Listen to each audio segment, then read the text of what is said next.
Actually, it's Wednesday. May 10th. Yeah, If you wouldn't miss it, It's jerky, like yes, Wednesday, Wednesday.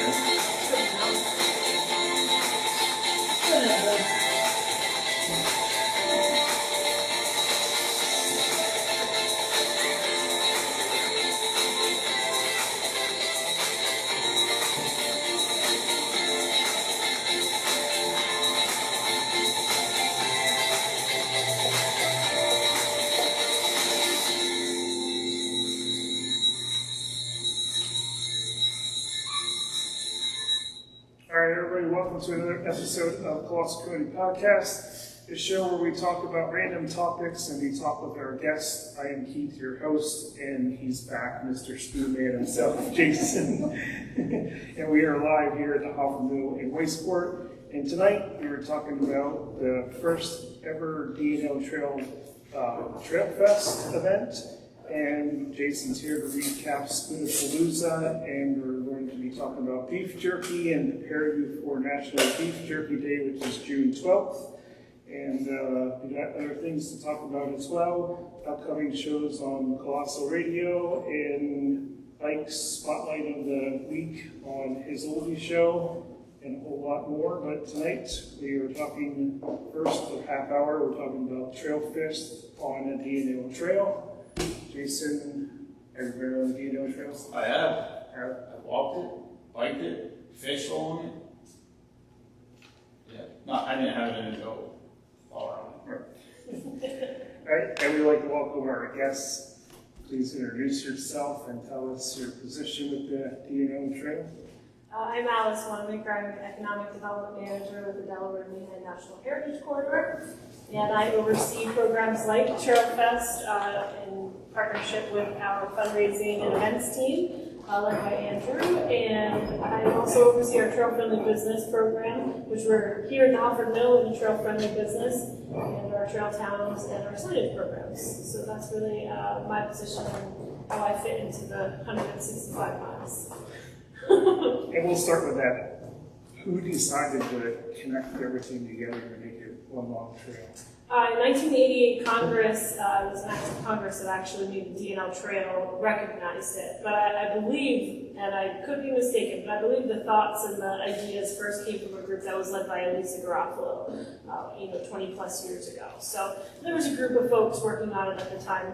Many names that I'd probably get wrong, I'd miss somebody, but we'll just go with Elisa for now. She was the executive director that really led the charge and, was working towards things in Harrisburg, in Washington to make it possible.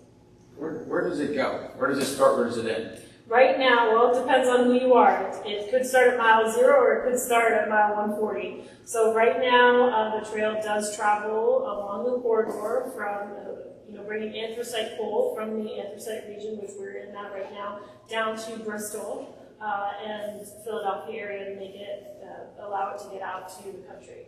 So Bristol is mile 0, and right now you can go just above the Black Diamond Trailhead. You can go about 148 miles on the D&L Trail. There are some places, Lehigh Valley has a gap, and there are some construction sites in the lower numbers, but Carbon County is fully connected.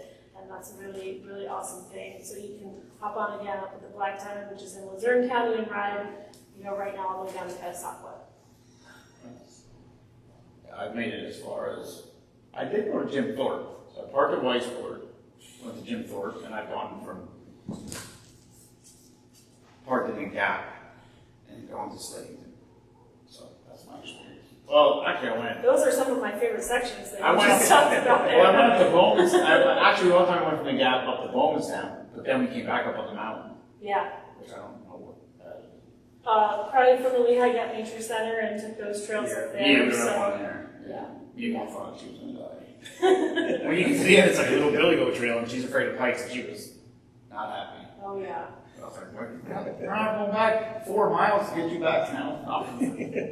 That's a really smart thing that you said, that people can park here in Whitesport and ride into Jim Thorpe or walk into Jim Thorpe. We all know about the traffic woes and Parking is now $20+ per day in Jim Thorpe, and you can come on a Saturday, grab lunch or grab dinner here, spend some time down in Jim Thorpe, even experience Lee Heighton, park over at Lee Heighton Trailhead and ride over. And it's a gorgeous section of the trail. It's so many people's favorite part. So. It makes me laugh to hear that because my friends come. A buddy went from Vermont, stopped here one day. He wanted to go to Jim Thorpe. And I'm like, what? He's like, are you kidding me? And I said, I can't stand going to Jim Thorpe. Like it was a weekend. I'm like, you don't want to go there on a weekend. It's horrific. But that's the difference to locals. We have to remind ourselves to never stop being tourists in our own home. I know. But it's the same thing. I would go to visit one of those, one of my alarming buddies, and I'm like, oh, well, I saw this and this and this. Like, oh, man, dude, you can't. It's crazy here. But the locals, you just take it for granted, and you don't want to be bothered by it. Yeah. So, yeah. Yeah, and it is really a beautiful section. There's a lot of historic rooms again. The trail itself follows the canal and the rivers, not just the Lehigh River, but also down right after Easton it connects with the Delaware River, the course of the Delaware. And then continues to follow the Delaware Canal. So those are historic routes again, bringing the pole down on boats, on canal boats, and they're mule drawn, and that really was historic. That was replaced then by the railroad system. And now, of course, we don't really need to move coal, so we are trying to preserve that history with the trail, and that really is the whole goal. In doing so, it also gets people to be out and active and explore nature. We're trying to preserve the nature aspect of it as well, also by promoting local businesses who will support trail users. Everyone talks about the PCT Trail or the C&O Trail out in western Pennsylvania, and there's towns and cities that were literally built because that trail went through there. People need places to eat, drink, go to the bathroom, stay overnight, and that's really what we're trying to do in addition to preserving, connecting, and talking about the historic routes. So, yeah.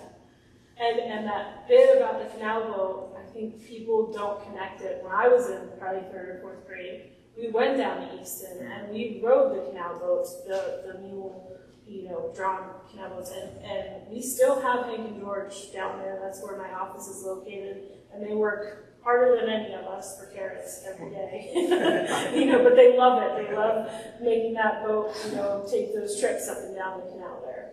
To me, the D&L Trail was from Weisford to here. I didn't even know it was 165 miles. So yeah, I mean, not today, but I'm saying that was it for me. And then at some point, I was like, oh, there's more. And one day there'll be more, but hopefully one day not too far in the future, it'll go up to Wilkes-Barre. So you'll be able to make that last connection from mountaintop to Wilkes-Barre, go city to city, and really experience everything in between. And there's so much history. I've never really been a history person, but learning the Bucks County part of it, Yardley is so cool and so steeped in American history. Washington's Crossing is one of the towns along the trail, which literally is where Washington crossed the Delaware. It's neat. Yeah. It's a neat way to learn about it. And how can people find a map or information about each section?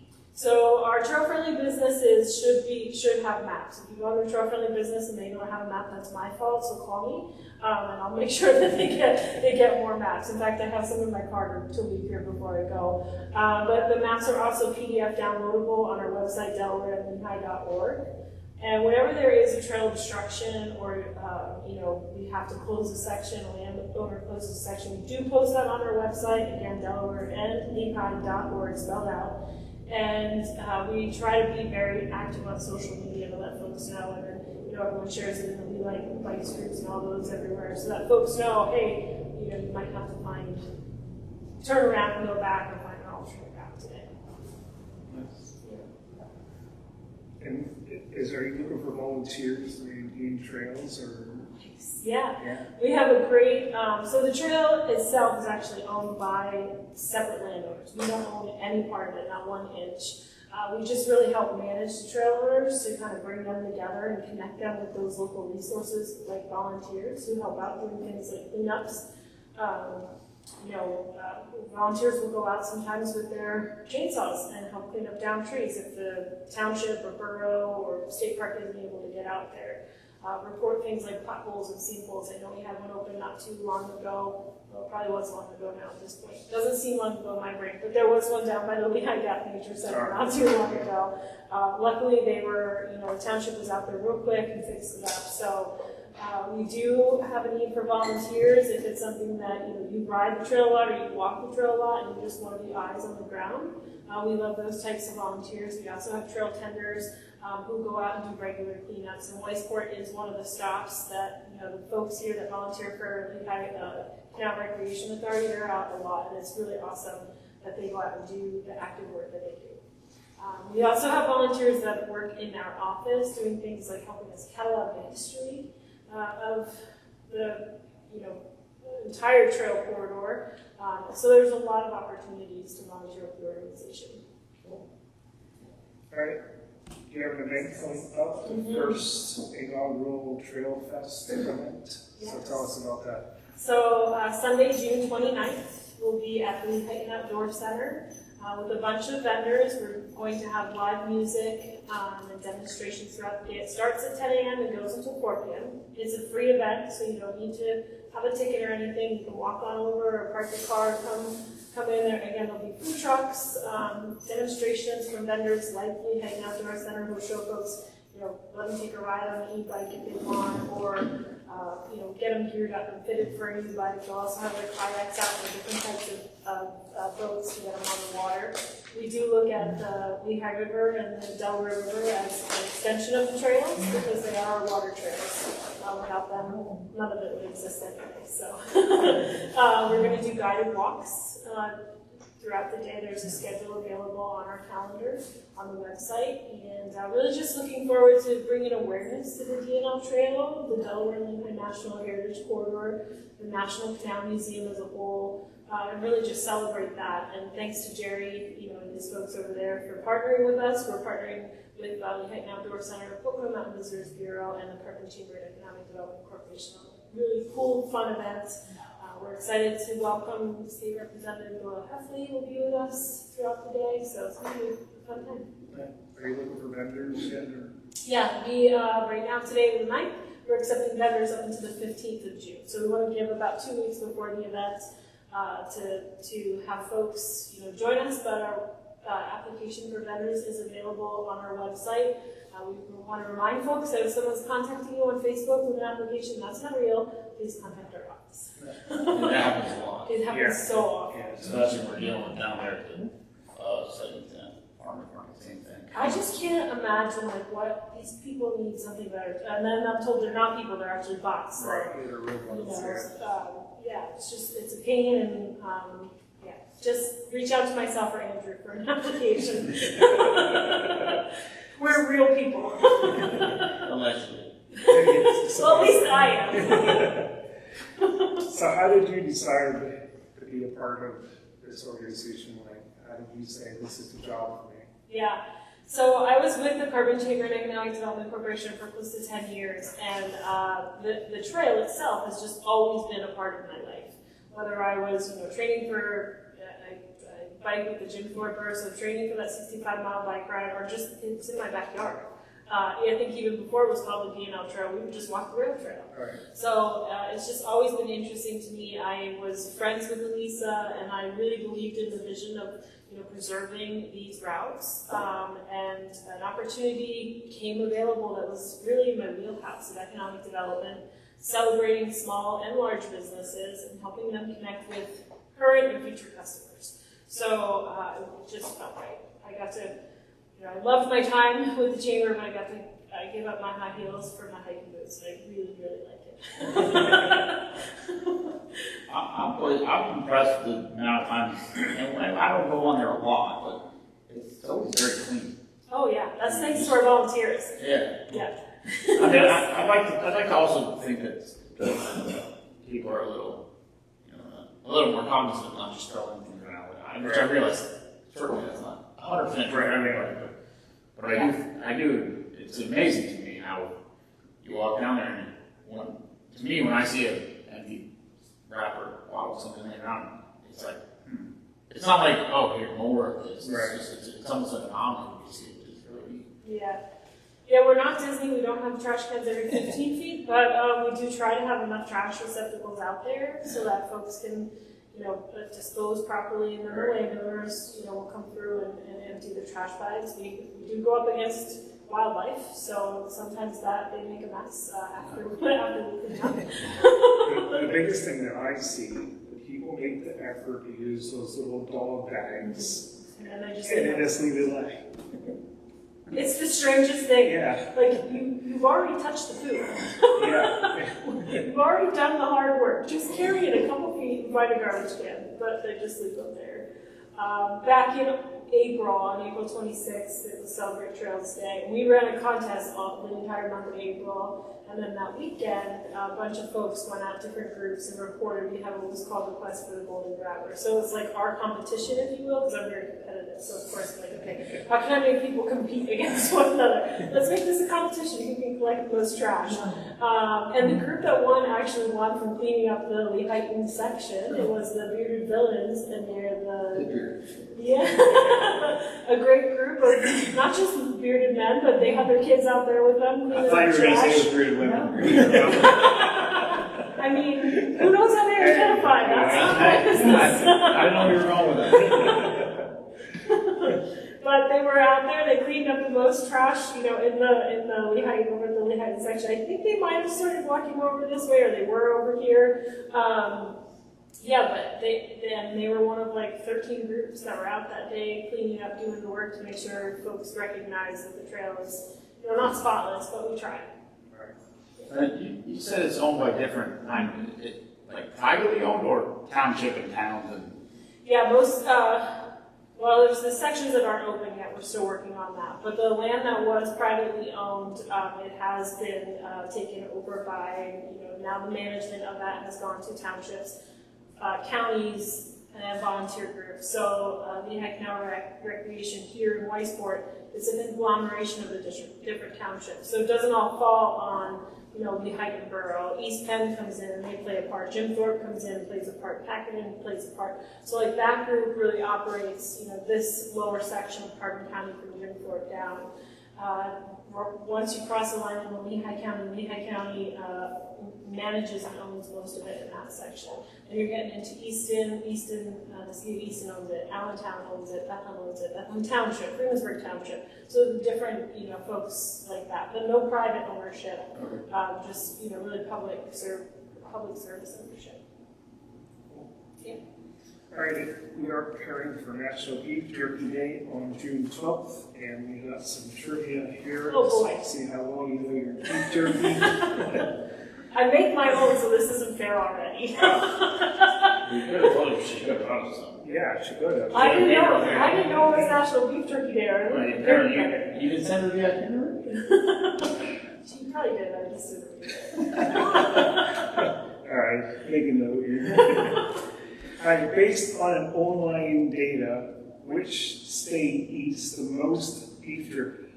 A, California, B, New York, or C, Texas? I immediately wanted to say Texas, and then I was going to say Colorado, but since Colorado's not an option, I'm going to say Texas. Any guesses? Out of that list, I would say Texas also. It's a very tricky question. I guess we're wrong. It's California. California eats the most beef jerky. California. Well, it's big, I guess, and massively populated. California is number 1, Texas is number 2, and Illinois is number 3. I would have guessed Midwest. I find that hard to believe because I don't live in any of those states. So, I eat the most beef jerky. If Montana had more than 13 people, I would guess Montana. Yeah. And a 2-mile radius. All right, second question here. What do you think the top 5 beef jerky brands are? Jack Link's. That is the number 1 franchise. It's $1.2 billion annually. Buffalo Bill. Is that what it is? Buffalo Bill's the black bag? White bag? That's Wild Bills. Wild Bills. That's number 3. So we got number 1 and number 3. Top 5 beef jerky brands. Jack Link's the only one I can think of. Jack Link's is the red and black bag, right? Yeah, I think so. Might be green here. Those are really Only two names I can think of right now, but that's just because like Well, number two, I didn't know they made beef jerky, but apparently they do Slim Jim. They make $600 million annually. I just thought it Is was, it Slim Jim flavored beef jerky? I don't know, I didn't know they made beef jerky. Well, you don't need to. They make Slim Jims. Yeah. That's all. Everywhere I go, I see that black and red Jack Link's. Yeah, Jack Link's. That's the only thing I can have. I want the facts checked, man. I know there's another one that's like Yeah. red and yellow, Yeah. but I don't know what that is. And number four is Old Trapper. I heard of that. yeah. I heard of that one. And number five is Righteous Felon. Not really. Never. You're 6. Yeah, I don't have a name for it. D&L Trial snack. Alright, so that is 2 trivia questions for National Beef Jerky Day. We have a couple minutes here. You just want to recap Trailfest one more time? Yeah, I'm going to look at my notes. I'm going to cheat. Everyone that's watching online is going to see that, just so I don't forget anything. It is Sunday, June 29th from 10 to 4, 10 a.m. to 4. It's a free festival. You will be at the Hiking Outdoor Center, so parking will be available in the back lot, or if folks are parking elsewhere and walking in, that's fine. The address of the Hiking Outdoor Center, for those who don't know, is 123 Lehigh Drive in New Dayton. And it's a free event, family friendly. We'll have food vendors, group walks and bike rides throughout the day, vendor demos, and Representative Doyle Heffley will be there. We will have giveaways. Folks can register with an entry into RaceFest, which is the D&L Trial's half and full marathon. It is a Boston qualifier, happens in November down from Allentown to Easton. So if anyone's interested in that, there'll be you have a chance to win entry into that. And it's a sweepstakes, not a raffle. I'm supposed to say that. If anyone wants to register to be a vendor, if you've got something unique, you want to bring your beef jerky and sell it that day, or you're an ice cream truck, I really love an ice cream truck, they can register to be a vendor by contacting us at the office. Again, only myself or Andrew or Aurelia from the D&L office are authorized to take your money. Please don't give it to anybody else. And again, free event. I just want to really push that out there. We'll have music. We're going to talk about things like, throughout the day, talk about membership with the Delaware Lehigh National Heritage Corridor. We are a member-supported organization. While we do get funding through grants and private donations, we really do rely on those memberships. And what that gives folks is it gives them entry into the National Canal Museum, so they can come hang out with Hanky George. They can hop on a boat and really see the history come to life down there in Easton. It's a great way to spend a hot afternoon inside the air-conditioned museum. But also there's discounts on merchandise. There is time that they can come and spend in the archives if they really are a history buff and they want to page through some of that stuff. Spend time with a historian. Martha Keppel-Fox is one of the smartest people that I know, and she will talk to you about anything historic from Wilkes-Barre to Bristol and beyond. So really just great benefits that come along with that membership, and it helps support the things that we do, like help procure land and finish getting that trail in place, because it's not cheap. Right. So those are some of the things that we're going to be talking about on that day itself. And June is membership month, so it's a great time to sign up and really take advantage of those benefits from now until next June. Cool. And one more thing that I forgot, and it's the last one on here. The Delaware Lehigh National Heritage Corridor is going through a transition right now. Actually, the transition's over. We have a new executive director in place, Tony Petrucci, and he will be joining us that day. And one of the benefits of becoming a member is to go to an exclusive membership meet and greet with Tony and be able to sit down and talk to him and talk about his vision for the future for the organization. He is a man of loves history, so just go get him to sit down and talk with Tony will be a great opportunity. But that's one more thing that we're going to be doing that day at Trailfest. So yeah, really looking forward to it. And again, Jerry for partnering with us and allowing us to be on his property there. And the Pocono Mountain Visitors Bureau is again helping us spread the word in the chamber here in Carbon County. So just really great partnerships coming together and talking about this really awesome resource that we have and we're privileged enough to be stewards of. Is there a fee to be a vendor, or? Yes, and I don't know what they are, because I'm sorry, I don't know. I don't have to ask Andrew. Okay. There are some vendor fees, but they're relatively low, just enough to make sure that we're covering a few things. Probably buying carrots for Hank and George with that vendor fee, but Andrew would be able to tell you that. Cool. And how can they get in contact with you? So our website is delawareandlehigh.org, and folks can go on there and contact myself or Andrew. They can call the office, which our phone number is on our website. I don't know that by heart. And it's not on my paper either, but 610-923. I will get there.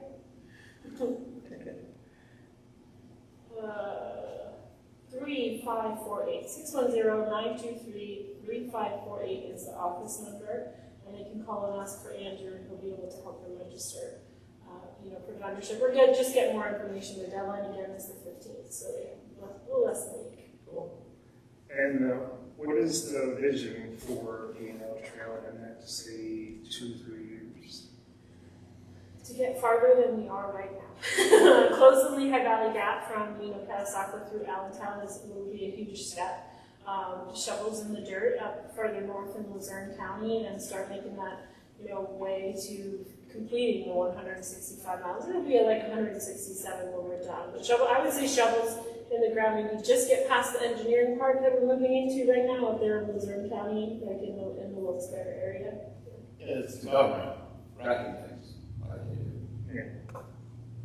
How much is the Lehigh Valley book? Like how much is not connected? The gap is from Catasauqua to Allentown. So, I hate to guess. I mean, that can't be too much. It's not too much, but it's inconvenient. For sure. The Lehigh Valley Gap. I'm sorry, I'm not going to find it quickly enough. It's hidden in all my files. But it's enough to make folks have that break in what's happening. So if they want to get around it, they want to do a little bit longer of a ride, again, call our office and speak with Liz in that case, and she'll be able to help get you from point A to point B through Lehigh Valley. You can ride the entire section of the trail in Carbon County. So we're talking like mile 140, down to mile 80. So that's a day, or 3. I don't think most people are riding 60-70 miles in a day. So so it's a good stretch. And the Trail Friendly Business Program, on our website, we have a page dedicated to it. We have over 75 businesses on that list right now, 76. And they're separated into categories, they're separated into map locations. So like if you want to go where you do a brewery, a bike to brew in the fall, and we'll stop at 3 breweries while bike riding. That sounds why We illegal. We don't stop long enough for it to be illegal. One little drink and then we go around. So you can pick out breweries and you can ride from brewery to brewery if you want. I'm an ice cream person, so I want to know all the ice cream stops along the way. We have those listed. If you're riding in your chain pops, you need to know most local bike shop. You need to know that Bronson's here. We have them listed on that page. You run out of water, you need fresh, clean drinking water, maybe just a break. Those businesses will allow you to come in, just like I did when I walked in here. I knew where to find the water fountain and fill up my water bottle, so I don't have to have plastic water bottles. So all of those cool things are listed on there, and I'm looking at really expanding the listing so that we know if you're traveling with Franklin, you can bring him in with you. Is it pet friendly? Is the place pet friendly? We want to know that. Is it, veteran owned? Is it female owned? We want to know those types of things. People sometimes have preference of where they are going to stop and shop, so we want to make sure that we're highlighting all of those really cool spots along the trail. One of my favorite ones is in Yardley, and I say favorite because it's the only one of its type. It's a refillery, so it's like a place where you can go and fill up your ball jars with beans or dry goods in bulk, and you don't have to use plastic or single use. So places like that are popping up along the trail. I don't know that that the refillery popped up because the trail was there. I just think the trail was there and they chose Yardley because it's a really cool place. But anyway, you'll discover new places to go shopping along the trail.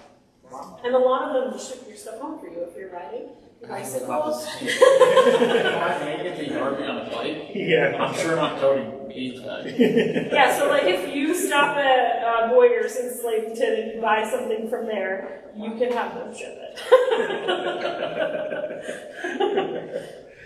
There is a lot to the trail. It's really interesting. So much. And the history, like I cannot overstate how cool the history is.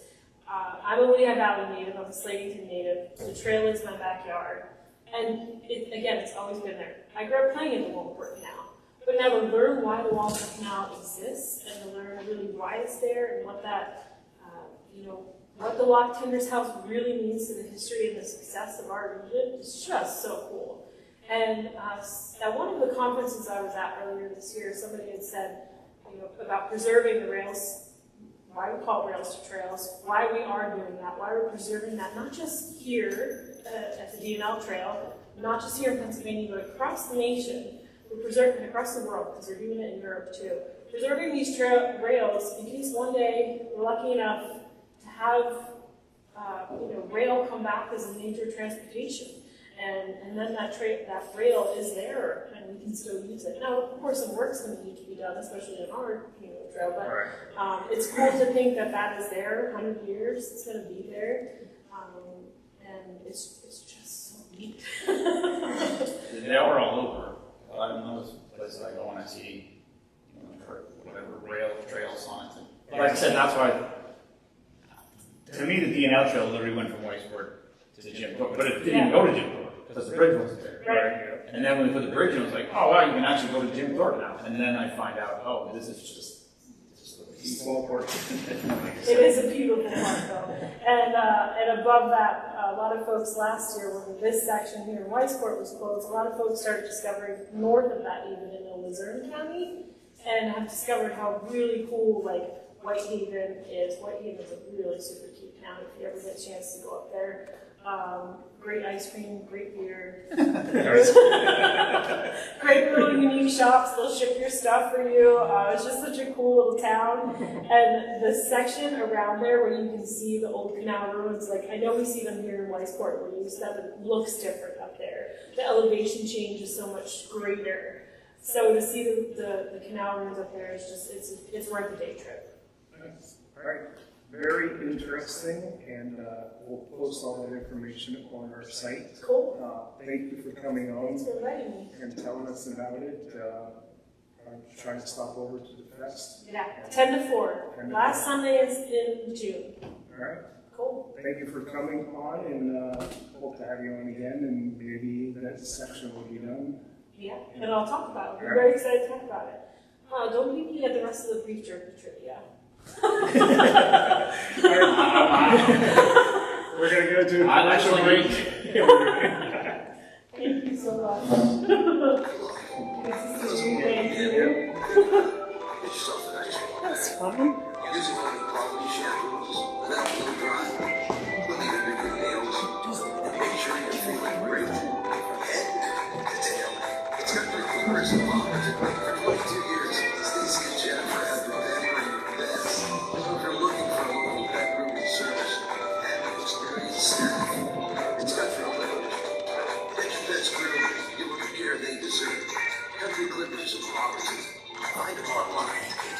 Now I gotta move the couch. Uh-oh, dead air.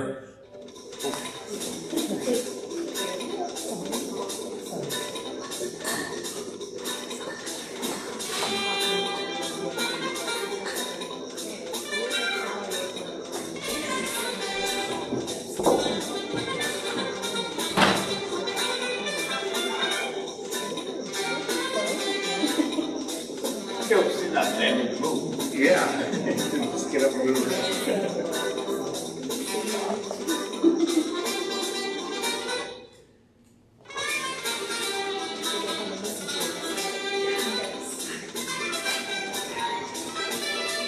don't like history at all. All right, welcome back to Cross Community Podcast, and we're back now. We're going to be talking about beef jerky. You were all excited when I told you. Yeah, well, you mentioned it, I was like, all right, now you're in my wheelhouse. And then when you actually had me come back, I was like, all right. All right, so we'll start with, what do you look for when you are looking for beef jerky? I don't like hot. All right.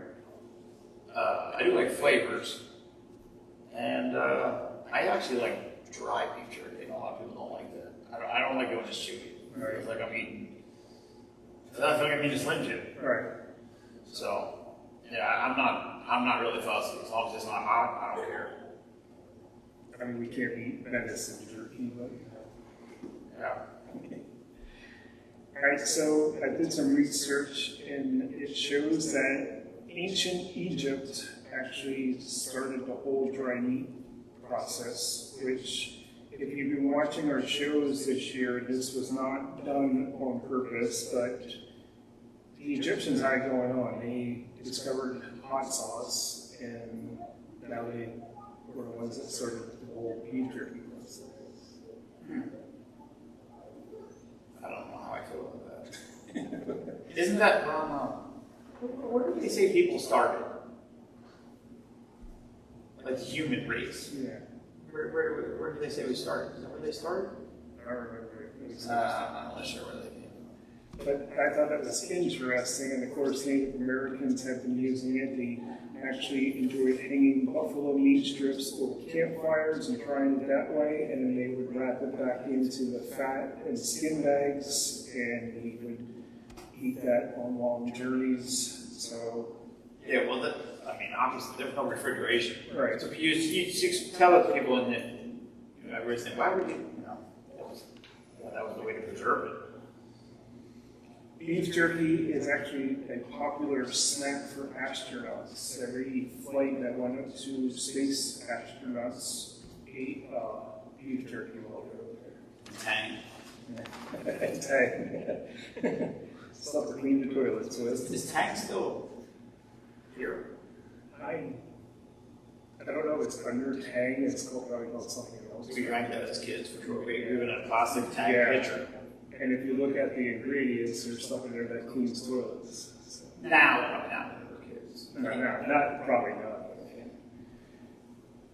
All right, other things here. If you are into pairing it up with beer, if you were looking to flavor it with the citrus flavored beef jerky, you want to drink an IPA. If you're looking to have like a more smoky flavored, they'd say a good bourbon is good mixed with that, or brown ales. So that is some there. And if you are looking for spicy jerky, your darker beers, stouts, and porters is a good pairing. And you grab the drink of the day, which you'd say is...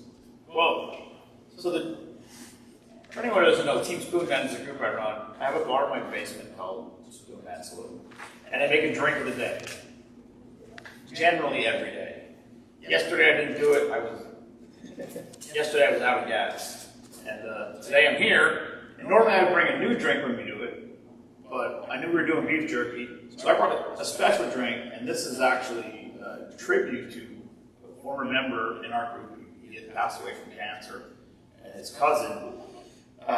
When he passed away, his cousin reached out to me and said, "Hey, can we kind of do something for him?"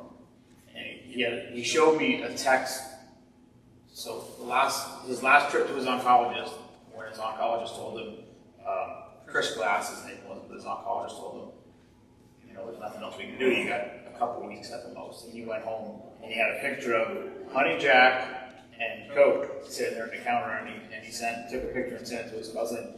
And said, well, you only live once. Because, he battled for years and years and years and years. He did everything that they told him to, no alcohol, like everything by the book. And then when he got to that point where they said there was nothing else he could do, he said, you only live once. And so I got the idea. I said, well, for a tribute to him, I make this drink, Honey Jack and Coke Zero, and we call it the YOLO, you only live once. And so every day when I'm doing my live drink of the day, I pour YOLO. So that's what I brought here.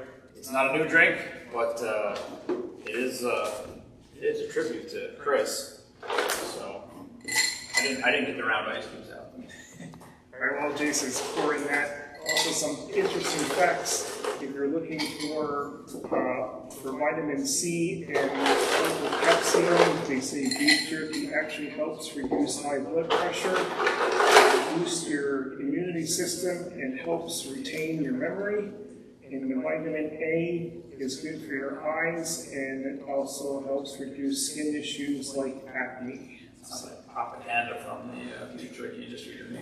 Yeah, just to get you to buy it. So that is some other facts. We are going to be taste testing or trying to figure out. Okay. I'm gonna take this one. This is the blemished glass. One of them's little funnies. I'll give you kids the good glass. All right. Okay. That's a YOLO right there. Cheers. Cheers.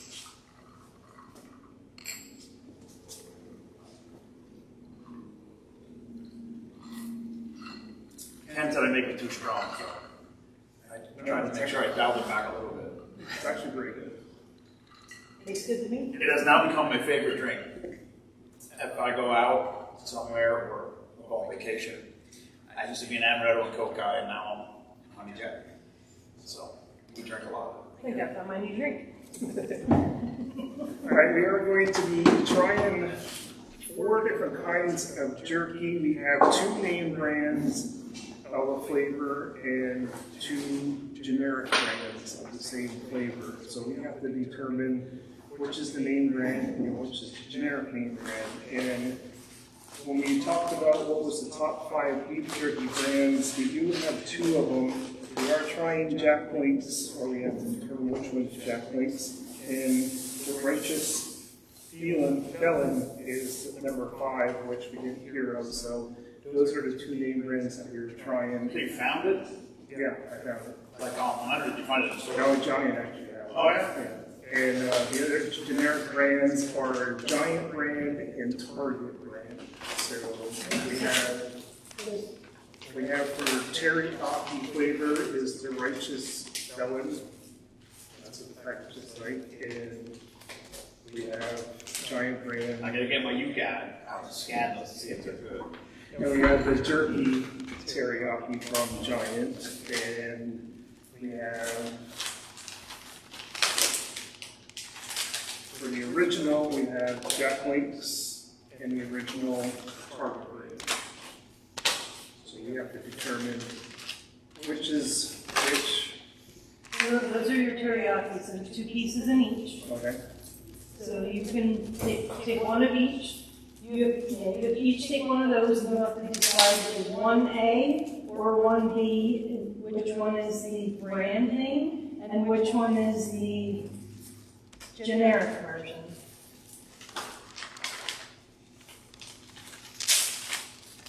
I tried to pick similar sizing of the jerky.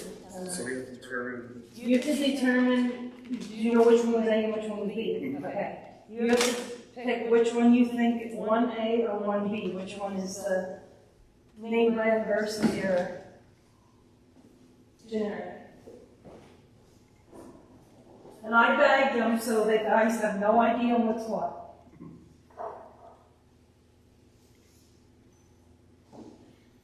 Which one are we on?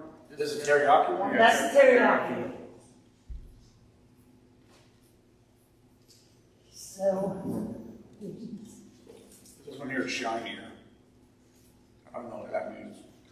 I thought you were going somewhere with that.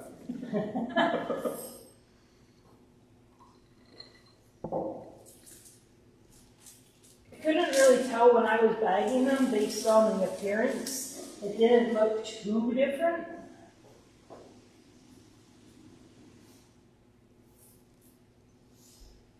I'm going to say 1A is the Righteous. And the other one's the Giant brand. I think so too. I like one to be better. So you said 1A you're going with, Yeah. Yes. you are correct. 1A is the brand name and 1B is the giant brand. I like the giant brand better. Yeah. It's probably poisonous, but it does. I like the taste of it better. But the piece I had for the righteous one is like a little fatty. No, that was alright. And it felt It didn't have the same flavor. Yeah. Which is interesting, because you would think you would have a better flavor and more fat in the giant grain. No. Okay. Cleanse my palate. All right, so tonight's your regular. Again, 2 pieces in. Just remember what's 2A and what's 2B. Refill. I'll leave these here in case you want more.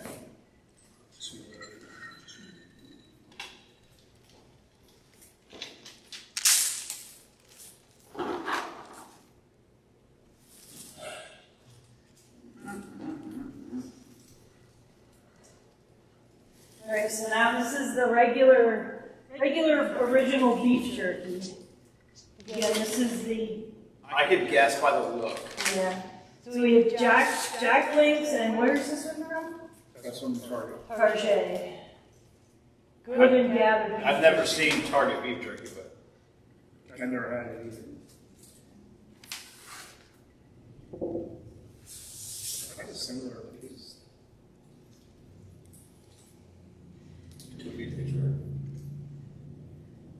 So you're saying, Jason, you think that by appearance you can tell them apart? Well, I mean, you're looking at I know what Jack Link's. I eat Jack Link's beef. I used to eat Jack Link's beef for jerky all the time. I mean, color-wise, they actually look about the same in bag. That's 2B. 2B tastes like a tiger. I'm going with 2A as Jack Point. I also think 2A is Jack Link's. Okay, so you're going 2A for Brandon. You are correct. 2A is Jack's and 2B is your Target brand. And I like Jack Link's. I like it better also. So your original Jack's Links you like better, but on the teriyaki you like Giant brand better. Which, probably if you delve into it, sometimes Jack Link's makes giant beef jerky, puts it in a giant bag. Probably. Alright, there's your non-blindfold. Nailed it, buddy. blind taste Yeah. test. Yeah, fat guys know how to eat beef. Yeah, so we have this cup for a reason. All right, there are over 100 different flavors of beef jerky. What do you think the #1 popular flavor is? Probably because people are boring original, but teriyaki always seems to be, I don't know. I would say, man, I'm getting options. It's hard for me to say. I say teriyaki because that's my favorite. Right. But All right, original is the most popular, and it's followed by teriyaki and pepper. that makes sense.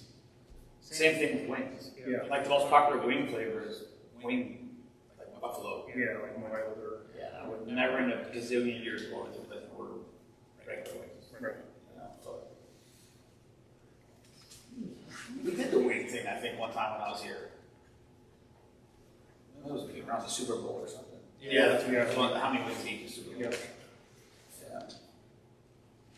All right, other facts is that added sugars and preservatives, some brands may contain added sugars to preserve them, which is a drawback for those of you that watching their sugar intake. So I'm sure the generic brands are filled with that. Who knows? They may not be. Sodium. It's sodium good for you. You need sodium. Don't let them fool you about that. All right, that's about all we have for National Beef Jerky Day. Want to add anything to it? I got nothing. I like beef jerky. Yeah. Everybody should eat beef jerky. So if you're looking to celebrate, go out and buy your beef jerky, and you can have it for June 12th, or you can have it any day of the week.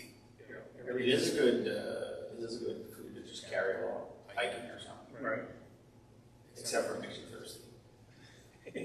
Yeah. That's the sodium. You need one of those water purifying straws. I guess. We just have to follow Alice on the website, so if you go hiking on the D&L, you can go into businesses and refill your bottle.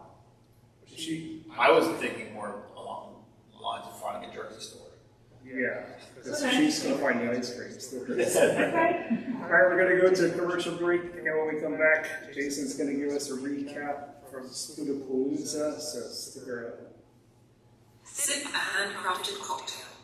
Delight your palate with farm-to-table Did have a focused Sunday with share. bacon in it. Make lasting memories with the ones you love. The Gorge Eatery is a place where friends and loved ones I come shouldn't say together surprising. to enjoy scratch food in a unique Zen space. Located in the historic Hofford Mill in Weisford, you'll find something very unique to the area. Our newly redesigned event space is ideal for your next special occasion. Perfect for bridal and baby showers, micro-weddings, parties, and more. Log on to thehoffordmill.com for more information and upcoming events.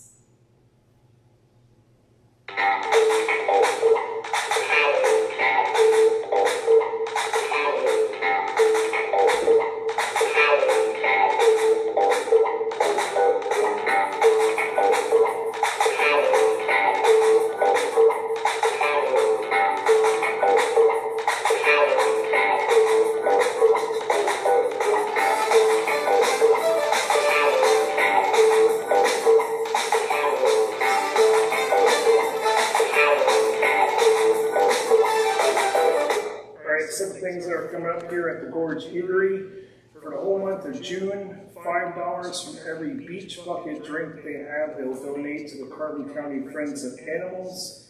And Sunday, June 15th, from 11 a.m. to 2 p.m., they'll be having the Father's Day Burger and Beer Bash. Entertainment will be by The Doc from Colossa Radio. And reservations are recommended for this event because it will get filled up really quick, and it's only from 11 a.m. to 2 p.m. And again, that's this Sunday, June 15th, the Burger and Beer Bash with live entertainment by The Doc. And Friday, July 4th, 7 p.m. to 10 p.m., the Gorge is going to have an all-American food and drink menu. Entertainment by The Doc again from Colossa Radio, and make sure you stick around because you're going to have the best seat in the house for the heightened fireworks right here at the Gorge Eatery parking lot. And we would like to thank everybody here at Hopper Mill and Gorge Eatery for allowing us to do our show. And of course, we'd like to thank Country Clippers for advertising with us since day one. We are working on another advertiser, and hopefully everything will be finalized for our next show. And if you are interested in advertising on our show or on Colossa Radio, you can email at info@colossaradio.rocks, and Doc will hook you up with all the information. And speaking of which, Tuesday nights with Ike, 6 p.m. to 9 p.m., we'll be spotlighting the Happy Together show, which features the Turtles and Jay and the All Americans. And again, that is Tuesday, 6 p.m. to 9 p.m. And Doc is on from 9 a.m. till noon. And then we have our favorite Uncle Kevin from 1 to 4. And then other shows are featured throughout the week and weekend. And you can check everything out by going on the Colossa Radio website. And make sure you download the Colossa Radio app. And you can enable your skill settings on your Alexa device. So that is all coming up with Colossa Radio. And we are back here with Jason giving us a recap of Spoonapalooza. He was giving us that information the last time he was on. So how'd it go? It went very well. Well, you were there. What do you think? It was great. Yeah, it was our first one there. I think 5 bands might be too much. It just makes a long day, but people come and go all day long, and my problem is bands reach out to me. Hey, can I come and play? And I'm like, sure. Yeah, that was crazy that band from North Carolina came out. Yeah. Well, Brian, the one with the guitar player, he graduated a year ahead of me and played golf for them. And during the day, a lot of people go live, post lives onto the group page. And 2 years ago, it's either Sunday or Monday, he reached out to me and said if I could talk my band into coming, could we play? And I'm like, sure. And then last year, there was a conflict with either, I don't know if it was one of his kids or one of the other band people's or kid was graduating high school like the day of. So they obviously come last year, and then this year he reached out again, and then we got Nick. He was on Doc's show, and I reached out to Doc, and kind of told Nick what we do, and he was like, "Yeah, I'm in. So if we can make it work, we'll work." And were you there when he played? He went on like 8:30. I don't know. He is unbelievable. Like I heard him on Doc's show, and I'm like, man, he's pretty good. But live, it's out of this world. I told him, I'm like, he's like, dude, let's do it again sometime. And I'm like, yeah. I said, assuming you're not like a world renowned, country music star by next year. I said, you want to play? I said, I'll give you 2 hours. How long do you want to play for? He was really great. But yeah, I say to people all the time, the party's the party. It's an appreciation party.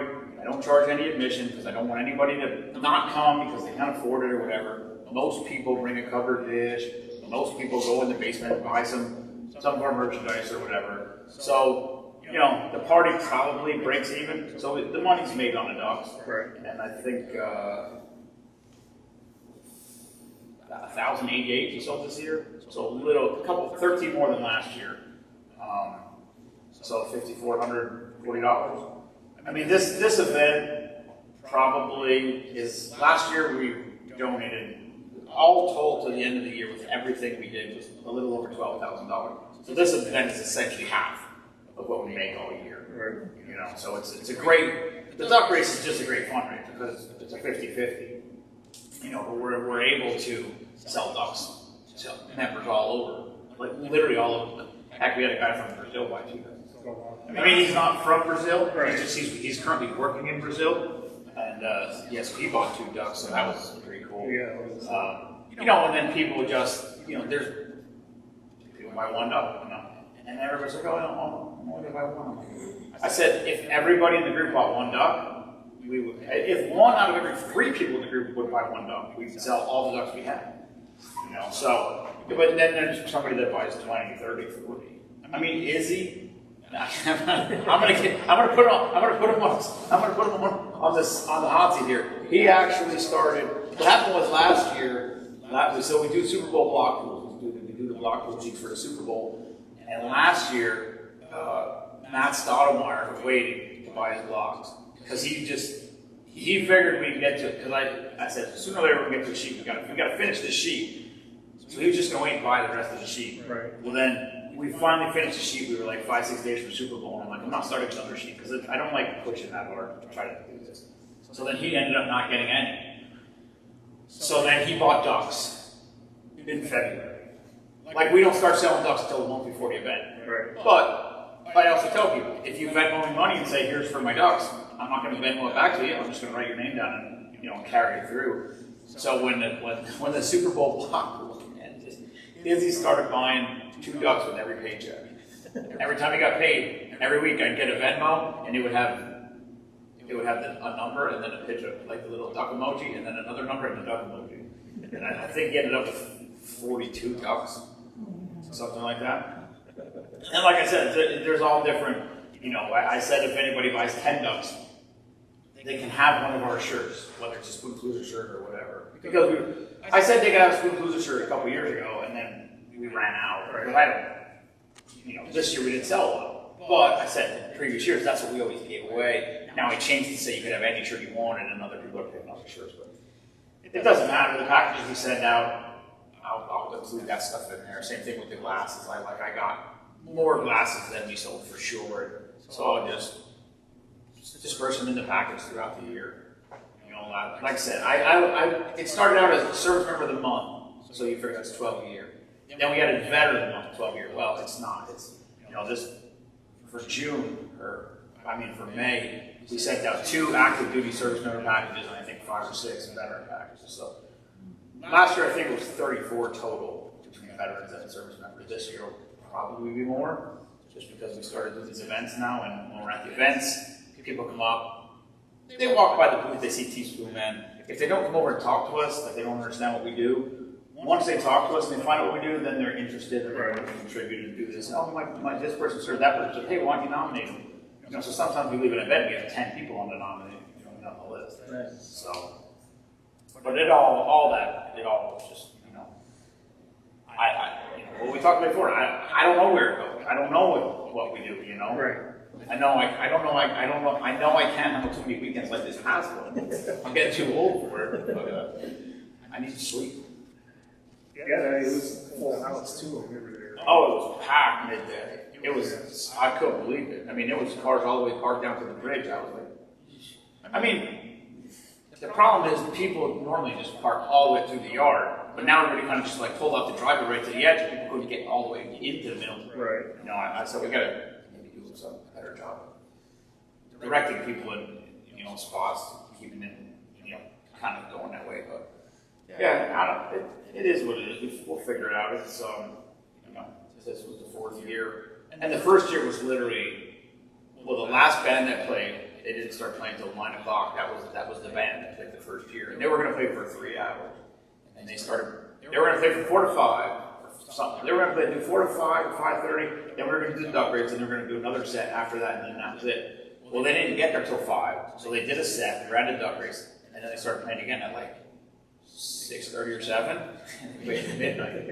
And so now that's, you know what I mean? But then, like I said, every year, like the opening band this year was 2 guys I graduated high school with, and they were like, hey man, we'd like to play your party. And I'm like, okay.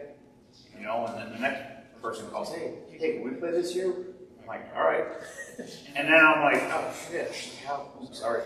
I'm like, how are we going to fit all this? How are we going to fit all this in here, And I don't want to cut somebody down. Because somebody's like, oh, you got to tighten it up. And I'm like, I'm not going to have a band come out here and set up all this stuff to play for an hour, Yeah. So, I don't know what the answer is. I don't, as long as those guys are okay realizing that they asked to play at 12 o'clock. As long as you're okay with the fact that the majority of the crowd's going to be there between 3 to 6 or something. And they were like, yeah, whatever, we'll support it. So, for me, I'm busy. I don't really get a chance to pay attention to a whole lot of it, but to me, I can hear it over at the house and it just goes and goes and goes. I think it's cool. Yeah, it was really fun. I thought it was funny how everybody was lined up along the creek and cheering the ducks on. Well, this was a good one. The first year was good. The first year we did one winner take all because we only sold 288 ducks. It was the first year, and so the first duck came down, boom, the race is over. Right. And that was it. Okay, go back up to party. And then the second year, we waited 2.5 hours, and not a single duck made it to the finish line because the creek was so low. And then last year, it took about an hour. Well, we didn't wait that long. I think that one duck made it, and it probably took 45 minutes. And then was like, okay, nothing else is coming. So we just, same thing we did the year before. We walked up the creek, and then the first ones we came to was like 2nd, 3rd, 4th, 5th. What else are you going to do? Right. You can't. I'm not waiting 2.5 hours again. Yeah, right. But this year, the water level was good. Izzy and I walk it the day before. We make sure there's no trees laying across somewhere where they can't get by at all. But yeah, the race ended. I walked up the creek all the way up to the bridge. It took me over an hour. Collected all the ducks I could. We sorted them all out yesterday. Kelly and I. We were missing 20, I think. I walked back up again yesterday. I found 4. And so there's still 16 missing, so whether they're probably never get found. Who knows? When it's high like that, there's more places for them to hide, little crevices and rocks and stuff. So the only thing is I'm considering tomorrow going all the way down to where it runs into the big creek by the actual covered bridge and walking from there back up to the house. I did that the first year and I found 2. But, they should, we have it piped off and funneled into the mesh box and stuff. So who knows? I think 16 out of 1,088, that's not too bad. That's not bad. The first year I thought we lost 100, and I was freaking out because I'm like, man, how could we have lost 100 ducks? Like, this is crazy. And then days went by. I walked all the way down to the bridge twice. And one time I found 2, and I didn't find any others. The other time I walked, I was freaking out. And then one day I go down there, there's a bucket sitting there on the shore with 96 ducks in it, or whatever. And I'm like, oh, there's a bucket of ducks in here. And Email's like, oh yeah, I saw that when the dog ran. I'm like, yeah, I've been losing my mind for 5 days telling you about we lost all these ducks, and you saw them, you didn't say anything? She's like, oh, I thought you, I'm like, what? Yeah, welcome to life with an email. So, yeah, it was a good event, and congratulations on the successful event. I just hope everybody had a good time. That's my only goal to all of it. It looked like everybody was having fun. Guys, you should have been there late. You should have been there at 12:40 in the morning when we were still playing. No. All right, that's going to do it for us for tonight. Jason, thanks again for guest co-hosting. Thank you for having me again. It's fun as always. And don't forget that every Thursday we do a show on Podbean, and we talk about upcoming events. This month is National Candy Month, so I'll be telling you about the most popular candies to eat during the summer. And Tuesday, I do a YouTube video of taste testing, and I am going to be trying one of the new Lay's flavor potato chips. And I'll be trying the Korean-style fried chicken flavor that is out for a limited time, and I understand that the 3 flavors that are out, you can actually vote on, and at the end of the summer, Lay's will keep production of the winner. So if you try all 3 flavors, I don't know what the 3rd flavors are at this moment. Maybe I have it here. Let me see how frankly here it is. It's lime flavored bacon and grilled cheese, and of course the Korean style fried chicken. So I'll be trying the Korean style fried chicken on tomorrow's YouTube video and give my review on it. Again, Lay's potato chips is having a vote where you can go online and cast your vote for the best flavor, and the flavor that has the most votes at the end of the summer, they'll put in production permanently. So check that out. I know we are not sponsored by Lay's, but if they want to, they can gladly sponsor us. So that's going to do it for this week. Our next live show is going to be June 23rd. We're going to have a new business coming on. It's called Family Time Cornhole, where you can rent out different cornhole boards for all your events, birthday parties, graduation parties, and whatever event you have. And they are going to bring different cornhole boards for us to play on, and we will probably have our first ever Colossal Community Podcast Cornhole Challenge. So stay tuned for that. More information on that. And hopefully our regular co-host Becky is back. She is at a meeting tonight that got rescheduled, so even the mini Becky flew the coop, so I couldn't bring her with. So yeah. If you need one on the 23rd, it's Meemaw's birthday. So Okay. so maybe Meemaw fill it. All right.